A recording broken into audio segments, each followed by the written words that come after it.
कहानी की शुरुआत होती है सन 1962 से, जहां हमें पैसिफिक ओशन के बीचों बीच एक बहुत ही बड़ा शिप दिखाया जाता है जिसका नाम एंटोनिया ग्राजा है। इस शिप पर टोटल 600 पैसेंजर्स मौजूद हैं जो न्यूयॉर्क की तरफ जा रहे हैं। इस शिप में पार्टी चल रही होती है जहां एक बहुत ही खूबसूरत सिंगर गाना गा रही होती है और सभी लोग उस सिंगर के गाने को एंजॉय करते हुए मजे से डांस कर रहे होते हैं। शिप पर मौजूद सभी लोग बहुत ज्यादा खुश थे, लेकिन इन्हें पता नहीं था कि कुछ मिनट बाद उनके साथ कुछ ऐसा होने वाला है जिसके बारे में सोचने से भी डर लगता है। तभी हम देखते हैं कि एक आदमी इंजन रूम से एक लीवर ऊपर की तरफ उठाता है। लीवर के ऊपर उठते ही एक तेज नुकीला वायर टाइट होकर सब लोगों के आर पार चला जाता है। देखते ही देखते सब लोगों के बॉडी के 2 टुकड़े होने लगते हैं। यह एक बहुत ही दर्दनाक माहौल था जहां चारों तरफ खून ही खून फैला हुआ था। एक बच्ची जिसका नाम केटी है वो बच जाती है क्योंकि उसकी हाइट कम थी, जिस वजह से वायर उसके सर के ऊपर से होता हुआ गुजर जाता है। इसके बाद हमें 40 साल के बाद का सीन दिखाया जाता है जहां हम कुछ लोगों को देखते हैं जो एक टग बोट की मदद से एक बड़े शिप को खींच कर ले जा रहे होते हैं। तभी अचानक वो पुराना शिप डूबने लगता है। यह देखकर ग्रुप का लीडर अपनी टीम में से एक लड़की जिसका नाम मर्फी है उसे उस पुराने शिप पर भेज देता है ताकि मर्फी उस पुराने शिप को जिस वायर से बांध कर ले जाया जा रहा था उसे आजाद कर दे, वरना अगर यह पुराना शिप डूब गया तो उसके साथ साथ इनकी ये टग बोट भी डूब जाएगी। मर्फी जब उस पुराने शिप पर पहुंचती है तो उसे पता चलता है कि पुराने शिप के निचले हिस्से में दरार पड़ चुकी है, जिस वजह से शिप में तेजी से पानी भरता जा रहा है और अगले 5 मिनट में यह शिप पानी में डूब जाएगा। मर्फी ये बात अपनी टीम के लीडर को बताती है। ये सुनकर टीम का लीडर मर्फी को ऑर्डर देता है कि जिस वायर से हम इस शिप को खींच रहे हैं उस वायर को आजाद कर दो और फौरन वहां से निकलकर हमारे पास टग बोट पर पहुंचो, क्योंकि हम इस पुराने शिप को छोड़कर जाने वाले हैं। तभी टीम के 2 और साथी भी मर्फी के पास पहुंच जाते हैं और वो भी मर्फी को बाहर निकलकर शिप को छोड़ने के लिए कहते हैं, लेकिन इस शिप को ढूंढने में उन्हें 3 महीने लगे थे, जिस वजह से मर्फी इतनी आसानी से इस शिप को छोड़कर नहीं जाने वाली थी। वो शिप को बचाने के लिए नीचे पानी में कूद जाती है, जिसे देखकर ऊपर बैठे 2 साथी भी औजार लेकर मर्फी के पीछे कूद जाते हैं। ये तीनों जैसे तैसे करके शिप को डूबने से पहले ही उसकी दरार पर वेल्ड करके शिप को डूबने से बचा लेते हैं और इस शिप को यह लोग मार्केट में बेचकर बहुत सारा पैसा बना लेते हैं और यह पैसा टीम का लीडर सभी लोगों में बराबर बराबर बांट देता है। यहीं जैक नाम का एक आदमी इन लोगों पर काफी देर से नजर रखे हुए था और इन सब की बातें सुन रहा था। उसे पता चल जाता है कि यह लोग समुद्र में जो शिप गायब हो जाते हैं ये लोग उन शिप्स को ढूंढ निकाल कर मार्केट में बेचकर पैसा कमाते हैं। जैक नाम का वो आदमी इनके पास आता है और इस टीम के लीडर को एक शिप के बारे में बताता है जिसमें खजाना छुपा हुआ है। जैक असल में उस शिप की बात कर रहा था जिसे 40 साल पहले एक अनजान आदमी ने लीवर खींचकर सब लोगों को मार दिया था। टीम के लीडर ने भी उस 40 साल पहले गायब हुए एंटोनिया ग्राजा नामी शिप के बारे में सुना था। टीम का लीडर कहता है कि इस शिप को बहुत से लोगों ने ढूंढा पर आज तक वो शिप किसी को भी नहीं मिला। जैक टीम के लीडर से कहता है कि मुझे पता है कि वो शिप समुद्र के किस हिस्से में है। अगर हम इस शिप को लाकर मार्केट में बेचेंगे तो हम रातों रात अमीर हो जाएंगे। पैसों का सुनते ही ग्रुप के सारे लोग इस मिशन के लिए तैयार हो जाते हैं और अगले ही दिन ये लोग अपने टग बोट में उस एंटोनिया ग्राजा नाम की शिप को ढूंढने निकल पड़ते हैं। कई दिनों के सफर के बाद ये लोग समुद्र के एक बहुत ही वीरान जगह पर पहुंच जाते हैं जहां टीम के एक आदमी को किसी शिप के आसपास होने का सिग्नल मिलता है। ये लोग समझ जाते हैं कि वह शिप जो आज से 40 साल पहले खो गया था वह यहीं कहीं पर है। थोड़ा ही आगे बढ़ने पर इनके सामने एक बहुत ही बड़ा शिप आ जाता है। ये वही शिप है जिसे हमने कहानी की शुरुआत में देखा था और ये शिप पिछले 40 सालों से समुद्र में गायब हो गया था। इस शिप को देखकर ये सभी लोग बहुत ज्यादा खुश हो जाते हैं और उन्हें लगता है कि इस शिप को बेचकर ये लोग माला माल हो जाएंगे। अब टीम का लीडर 2 लोगों को टग बोट में ही रहने के लिए कहता है और खुद कुछ साथियों के साथ उस पुराने शिप की जांच के लिए अंदर चला जाता है। अंदर जाते ही इन लोगों को बहुत ही अजीब सी आवाज आने लगती है जिसे सुनकर ये लोग घबरा जाते हैं। इसके बाद टीम का लीडर अपने साथियों को आगे बढ़ने के लिए कहता है। ये लोग उस आवाज को फॉलो करते हुए एक बड़ी सी घड़ी के पास पहुंचते हैं जहां ये लोग देखते हैं कि उस घड़ी का कांटा अभी भी हिल रहा है। कुछ देर बाद अचानक उस घड़ी का कांटा रुक जाता है। यह देखकर उन्हें कुछ अजीब लगता है। अब ये लोग शिप की ओर जांच करने के लिए आगे बढ़ते हैं। अंदर ये जहाज पूरी तरह से बिखर चुका था, जहां सारी चीजें टूट चुकी थीं और जहाज के लोहे में जंग लग चुका था। ये लोग जब आगे बढ़ रहे होते हैं तब उनका एक साथी नीचे फ्लोर टूटने की वजह से गिरने ही वाला होता है कि तभी मर्फी उसे पकड़ लेती है और जब मर्फी अपने साथी को ऊपर खींचती है तब उससे नीचे एक लड़की दिखाई देती है। ये वही लड़की है जो आज से 40 साल पहले यानी कि सन 1962 में शिप में अकेली बची थी, जिसके सिर के ऊपर से वायर गुजरा था। लेकिन हैरान करने वाली बात यह थी कि 40 साल बाद भी उसकी उम्र उतनी ही थी, जिसका मतलब यह है कि यह उस लड़की की आत्मा है। मर्फी उस लड़की को जब दोबारा देखती है तो वह लड़की अचानक कहीं गायब हो जाती है। अब ये लोग जैसे तैसे करके अपनी साथी को ऊपर की ओर खींच देते हैं। यहाँ मर्फी को कुछ समझ नहीं आता कि उसने जो देखा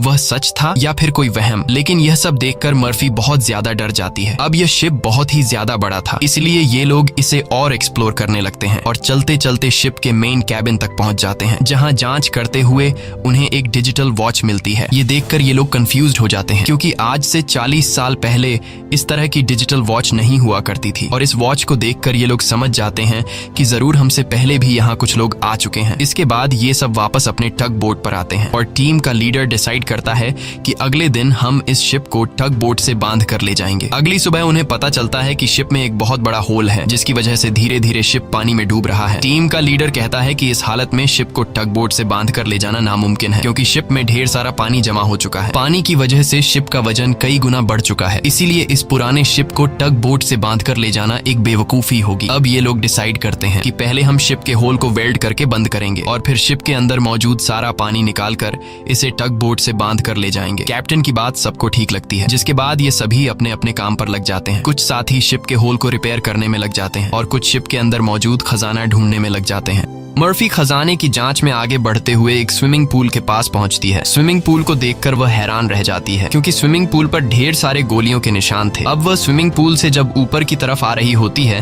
तभी एक बार फिर से वह लड़की मर्फी के सामने आ जाती है, जिसे देखकर डर के मारे मर्फी वापस नीचे पूल में गिर जाती है। उसका सर तेजी से स्विमिंग पूल के फ्लोर से टकराता है और खून निकलना शुरू हो जाता है, पर स्विमिंग पूल उसके खून को अब्सॉर्ब कर लेता है। मर्फी एक बार फिर से जब ऊपर देखती है तो वो लड़की वहाँ नहीं थी और अब वहाँ पर जैक होता है। जैक मर्फी को स्विमिंग पूल से बाहर निकालने में मदद करता है। बाहर निकलते ही मर्फी जैक से कहती है कि मैंने अभी अभी यहाँ पर एक लड़की देखी है, लेकिन पता नहीं वह अचानक कहाँ गायब हो गई। जैक मर्फी से कहता है कि यह तुम्हारा वहम होगा, यहाँ पर कुछ भी ऐसा नहीं है। इसके बाद ये दोनों आगे बढ़ते हैं और इन दोनों के यहाँ से जाने के बाद स्विमिंग पूल पूरी तरह से खून से भर जाता है। दूसरी तरफ टीम के लीडर को उस पुराने शिप के कैप्टन का रूम मिल जाता है। टीम का लीडर जब रूम के अंदर जाता है तो रूम काफी बुरी हालत में था। रिसर्च करने पर टीम के लीडर को वहाँ पर कुछ भी खास नहीं मिला। जब टीम के लीडर की नजर सामने टेबल पर पड़ती है तो वह देखता है कि टेबल पर एक शराब की बोतल और ग्लास में किसी ने पैक बनाकर रखा है। यह सब देखकर ऐसा लग रहा था जैसे अभी अभी कोई शराब पीकर चला गया हो। टीम का लीडर जैसे ही इस ग्लास को उठाकर पीने वाला होता है, तब उसकी नजर सामने लगे शीशे पर पड़ती है और शीशे में टीम के लीडर को इस पुराने शिप का कैप्टन दिखाई देता है। यह देखकर टीम का लीडर बहुत ज्यादा डर जाता है और उसके हाथ से शराब की ग्लास गिरकर टूट जाती है और टीम का लीडर डर के मारे वहां से निकल जाता है। इस शिप पर सभी के साथ अजीबोगरीब इंसिडेंट्स हो रहे थे। टीम का एक साथी जिसका नाम मार्क है, उसे इस शिप पर किसी लेडी सिंगर के गाने की आवाज सुनाई देने लगती है। वह उस आवाज को फॉलो करते हुए शिप के ग्राउंड एरिया में पहुंच जाता है, जहां पर वह लेडी सिंगर भी मौजूद होती है। ये वही सिंगर थी जिसे हमने कहानी की शुरुआत में देखा था। दूसरी तरफ मर्फी और जैक आगे बढ़ते हुए लॉन्ड्री रूम से बाहर जाने वाले गेट को जैसे ही खोलते हैं, तभी अंदर जमा हुआ सारा पानी उनके ऊपर आ जाता है, जिसमें कई सारे लोगों की डेड बॉडीज थी। मर्फी और जैक डर के मारे वहां से आगे बढ़ने लगते हैं। आगे बढ़ते हुए उनके सामने एक कैबिन का दरवाजा खुलता है। अंदर जाने पर जैक को एक बहुत ही लग्जरी कार मिलती है, जिसे देखकर वह बहुत खुश होता है, पर मर्फी को यहाँ कुछ गड़बड़ महसूस होता है, इसलिए वह जल्दी ही यहाँ से निकलना चाहती थी। तभी एक दूसरे रूम से उन्हें कुछ हिलता हुआ नजर आता है। जब ये दोनों उस चीज के करीब आते हैं और उसके ऊपर रखा हुआ सामान हटाकर देखते हैं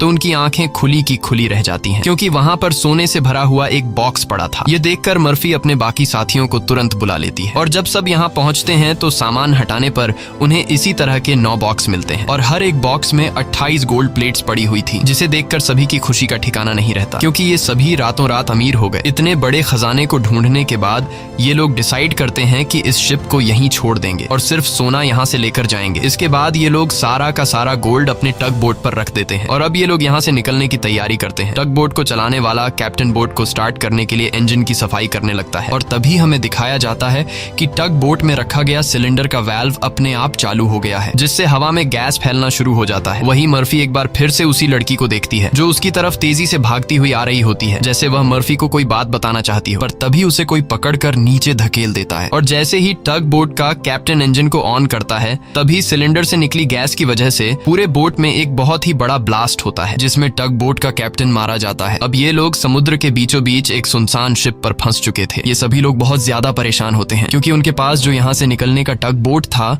वह पूरी तरह से तबाह हो चुका चुका था। इनका एक साथी जिसका नाम मार्क है, वो अपनी गर्लफ्रेंड की फोटो देखकर बहुत ज्यादा परेशान हो जाता है क्योंकि 2 हफ्ते बाद उनकी शादी होने वाली थी और अब उसे लगता है कि वह कभी भी यहाँ इस शिप से बचकर नहीं जा पाएगा। परेशानी में मार्क वहाँ रखी कई साल पुरानी शराब पीने लगता है। दूसरी तरफ मर्फी भी कंफ्यूज्ड होती है कि उसे बार बार वह लड़की क्यों दिखाई दे रही है। इसीलिए मर्फी उस लड़की के बारे में जानने की कोशिश करती है। वह शिप के डेटा में पैसेंजर्स के नाम चेक करती है, जिससे उसे पता चल जाता है कि जो लड़की उसे दिखाई दे रही है उसका नाम केटी है। रिसर्च करते हुए वह केटी के रूम तक पहुंच जाती है, जहां अलमारी का दरवाजा खोलते हुए उसे केटी का ढांचा मिल जाता है, जिसे देखकर मर्फी बहुत ज्यादा डर जाती है। फिर जैसे तैसे करके मर्फी खुद को संभालती है और उस ढांचे के गले में लटके लॉकेट को उतार कर देखती है, जिसमें उस छोटी लड़की के पेरेंट्स की फोटो थी जो उसके पीछे ही खड़ी थी। उसे देखकर मर्फी को एक जोरदार झटका लगता है। केटी कहती है कि वह लॉकेट बंद मत करना, क्योंकि बहुत साल बाद मैं अपने मॉम डैड को देख रही हूँ। मर्फी को अब भी यकीन नहीं हो रहा था कि वो एक मरी हुई लड़की से बात कर रही है, पर जब वह लॉकेट को केटी के हाथ में देने लगती है तो लॉकेट केटी के हाथ से आर पार चला जाता है और अब जाकर मर्फी को यकीन हुआ कि यह लड़की कोई इंसान नहीं बल्कि एक आत्मा है। केटी मर्फी को बताती है कि इस शिप पर और भी कई सारे लोगों की आत्मा कैद है और तब तक यह सोल यहाँ से आजाद नहीं हो सकती जब तक उस आदमी को न मारा जाए जो लोगों की आत्मा को यहाँ पर कैद करता है। मर्फी केटी से पूछती है कि कौन है वो आदमी जिसने तुम्हें और बाकी लोगों की आत्माओं को यहाँ कैद कर रखा है। केटी जैसे ही मर्फी को उस आदमी के बारे में बताने वाली होती है, तभी अचानक छत पर कुछ अजीब से कीड़े निकलने लगते हैं, जिसे देखकर केटी बहुत ज्यादा डर जाती है और वह मर्फी से कहती है कि जल्द से जल्द इस शिप से तुम लोग निकल जाओ वरना तुम लोग मारे जाओगे। इसके बाद केटी गायब हो जाती है। दूसरी तरफ मार्क पूरी बोतल पीने के बाद उसे चक्कर आने लगा। उसके आसपास पड़े सभी टेबल और चेयर्स हिलने लगते हैं। देखते ही देखते सब कुछ रिपेयर होकर नया हो गया और आज से 40 साल पहले जो लोग इस शिप में मारे गए थे वह दोबारा से मार्क के सामने जिंदा खड़े हो गए। मार्क बीच में खड़ा था, जिसके चारों तरफ लोग उसके लिए तालियां बजाने लगे। शुरू में तो मार्क को भी कुछ अजीब लगता है, लेकिन फिर वह सोचता है कि यह सब शराब का कमाल है। अगले ही पल वह लेडी सिंगर मार्क के करीब आ गई और वह मार्क के साथ इंटीमेट होने लगी। लेडी सिंगर पूरी तरह से मार्क को अपने वश में करके अपने पीछे लगा देती है। मार्क भी बिना कुछ सोचे समझे उसके पीछे जाने लगा। बेवकूफ मार्क को पता ही नहीं चलता कि ये सिंगर उसे एक ट्रैप में फंसा रही है। वह लेडी सिंगर फ्लोर के किनारे पर खड़ी होकर मार्क को बुलाने लगती है। मार्क इस सिंगर को हासिल करने के चक्कर में फ्लोर से नीचे गिरकर मारा जाता है। वही हमें टीम के लीडर को दिखाया जाता है, जो इस पुराने शिप के कैप्टन के रूम में बैठा होता है। तभी वह देखता है कि शराब की बोतल अपने आप ही सरकने लगी। कुछ देर बाद उसके सामने इसी शिप के कैप्टन की आत्मा आ जाती है। यह देखकर टीम का लीडर काफी ज्यादा घबरा जाता है। तब शिप का कैप्टन उसे ग्लास में शराब डालकर पीने के लिए देता है। साथ ही वह उसे फोटो देता है जिसमें एक शिप होता है जिसका नाम लोरली है। कैप्टन बताता है कि आज से कई साल पहले हमारे पास एक आदमी आया था जिसने हमें लोरली शिप के बारे में बताया। उसने कहा कि लोरेलाई शिप में बहुत ही बड़ा खजाना छुपा हुआ है। जब हमने लोरेलाई शिप को रेस्क्यू किया तब हमें सच में वो सारा खजाना मिला। कैप्टन टीम के लीडर को एक दूसरी फोटो दिखाते हुए कहता है कि ये वो आदमी है जिसने हमें लोरेलाई शिप का बताया था। टीम का लीडर उस आदमी की फोटो देखकर उसके गले में सांसें अटक जाती हैं, क्योंकि वह आदमी कोई और नहीं बल्कि जैक था और यह फोटो 40 साल पुरानी थी। 40 साल गुजरने के बाद आज भी उसके उम्र में कोई बदलाव नहीं हुआ। वह फोटो में बिल्कुल वैसा ही दिख रहा था जैसे 40 साल पहले दिखता था। अब टीम का लीडर समझ जाता है कि जैक कोई इंसान नहीं बल्कि एक भूत है। ये सब समझते ही टीम का लीडर जल्द ही अपनी टीम को इस शिप से निकालना चाहता था। वह जल्दी से अपने साथियों को ढूंढने लगता है, पर तभी उसके सामने उसका वही साथी आ जाता है जो टग बोट में गैस खुलने की वजह से ब्लास्ट में मारा गया था। दरअसल ये ब्लास्ट में मारे जाने वाले आदमी की आत्मा होती है जो टीम के लीडर को मारने के लिए आगे बढ़ता है। लीडर उससे खुद को बचाने के लिए भागता है, लेकिन तभी उसके सामने मर्फी आ जाती है। अब ब्लास्ट में मारा जाने वाले आदमी की आत्मा तो गायब हो जाती है, पर टीम के लीडर को मर्फी का चेहरा उसी ब्लास्ट में मारे जाने वाले साथी की तरह दिख रहा होता है, जो कुछ देर पहले भूत बनकर उसके पीछे आ रहा था। इसीलिए टीम का लीडर मर्फी को भूत समझकर उसके ऊपर हमला कर देता है, पर मर्फी खुद को बचाने के लिए उसके पैर को घायल कर देती है। लेकिन इससे टीम के लीडर का ज्यादा कुछ नहीं बिगड़ता। वह दोबारा से मर्फी पर हमला करने के लिए खड़ा होता है। इससे पहले कि वह मर्फी को मार पाता, तभी पीछे से जैक आकर लीडर को लोहे के रॉड से सिर पर मारकर बेहोश कर देता है। जैक वही आदमी है जो इन सबको यहाँ लेकर आया था। पूरी टीम में सिर्फ टीम के लीडर को ही पता चल चुका था कि जैक कोई इंसान नहीं बल्कि एक डीमन है, और जैक को भी समझ आ गया था कि टीम के लीडर को मेरी सारी सच्चाई मालूम हो गई है। इसलिए वह टीम के लीडर को अपने रास्ते से हटाने के लिए सबको उसके खिलाफ भड़काता है। वो कहता है कि अगर ये दोबारा होश में आ गया तो यह हम में से किसी को नुकसान पहुंचा सकता है। सबको जैक की बात ठीक लगती है, इसलिए यह लोग अपने लीडर को एक टैंक में फेंक देते हैं। अब यहाँ से निकलने का कोई और रास्ता न मिलने पर यह लोग प्लान के मुताबिक शिप को रिपेयर करने के काम में लग जाते हैं। जल्द ही शिप में जिस सुरंग से पानी अंदर आ रहा था उस सुरंग को यह लोग वेल्ड कर देते हैं और पंप के जरिए जहाज के अंदर जमा हुआ पानी बाहर निकालने लगते हैं। मर्फी देखती है कि उनका एक साथी जिसका नाम मार्क है वो कहीं भी नहीं दिखाई दे रहा, इसलिए मर्फी उसे ढूंढने निकल पड़ती है। तभी उसके सामने उस लड़की की आत्मा एक बार फिर से आ जाती है जो उसे दिखाती है कि तुम जिस आदमी को ढूंढ रही हो वह मर चुका है। यह मार्क होता है जो लेडी सिंगर को पाने के चक्कर में मारा गया। और अब यह लड़की मर्फी के कंधे पर हाथ रखकर उसे 1962 की उस रात में ले जाती है जहां यह सारा इंसिडेंट हुआ था, जब सबके सब शिप में मारे गए थे। उस रात शिप पर मौजूद सभी लोगों को बहुत ही बेरहमी से मारा गया था और यह सब एक ग्रुप कर रहा था जिसका मकसद था इस शिप पर मौजूद सारा गोल्ड चुराना। इन लोगों ने कुछ लोगों को खाने में जहर मिलाकर मार डाला, कुछ लोगों को वायर से काटकर उनके 2 टुकड़े कर दिए और कुछ को गोलियों से छलनी कर दिया गया। इनके कहर से केटी भी नहीं बच पाई। उन्होंने केटी को उसके रूम में ले जाकर फांसी पर लटका दिया। इन सब के पीछे थी वही लेडी सिंगर जिसने गोल्ड लूटने के लिए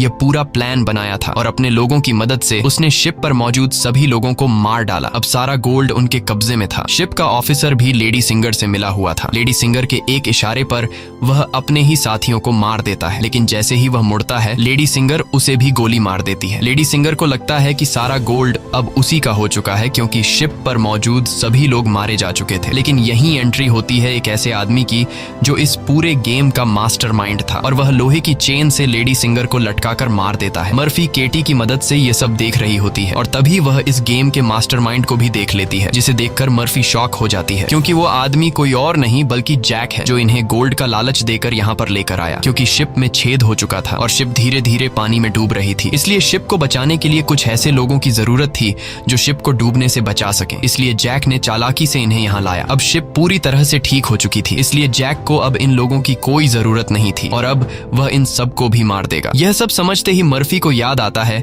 कि हमने जैक की बातों में आकर अपने लीडर को टैंक में बंद कर दिया था। अब मर्फी अपने लीडर की जान बचाने के लिए उसके पास दौड़ कर जाती है, लेकिन अब टैंक में पानी भरने की वजह से लीडर की मौत हो गई होती है। मर्फी अपने लीडर को बचाने के लिए टैंक का कांच तोड़ने की कोशिश करती है, पर टैंक का कांच बहुत ही मजबूत था, इसलिए लाख कोशिश करने के बावजूद भी लीडर को बचा नहीं पाती। इसके बाद मर्फी अपने एक साथी के पास आती है जिसका नाम डॉज है। मर्फी डॉज को जैक की सारी सच्चाई बता देती है और कहती है कि जैक तुम्हें जहां भी नजर आए उसे शूट कर दो, मैं अपने एक और साथी को ढूंढने जा रही हूँ। मर्फी के जाने के कुछ देर बाद जैक डॉज के सामने आ जाता है, जिसे मर्फी ने कहा था कि जैक जहां भी नजर आए उसे शूट कर दो। डॉज जैक से कहता है कि यहीं पर खड़े रहो और अपनी जगह से हिलना मत। ये सुनकर जैक समझ जाता है कि मर्फी ने इसे मेरी सारी सच्चाई बता दी है। तब जैक डॉज को बातों में उलझाकर डॉज से बंदूक छीनने की कोशिश करता है, लेकिन डॉज जैक की होशियारी समझ जाता है और वो फौरन जैक पर बंदूक की गोली चला देता है, जिससे जैक दूर जा गिरता है। जिसके बाद डॉज जैक के पास आता है और देखता है कि जैक मारा जा चुका है। यह देखकर डॉज वहां से चला जाता है, लेकिन हम देखते हैं कि जैक अभी भी मरा नहीं है। दूसरी तरफ मर्फी अपने जिस साथी को ढूंढने गई थी, मर्फी को पता चल जाता है कि वो पानी में मारा गया है। अब डॉज के अलावा मर्फी के सारे साथी मारे जा चुके थे, इसलिए मर्फी डिसाइड करती है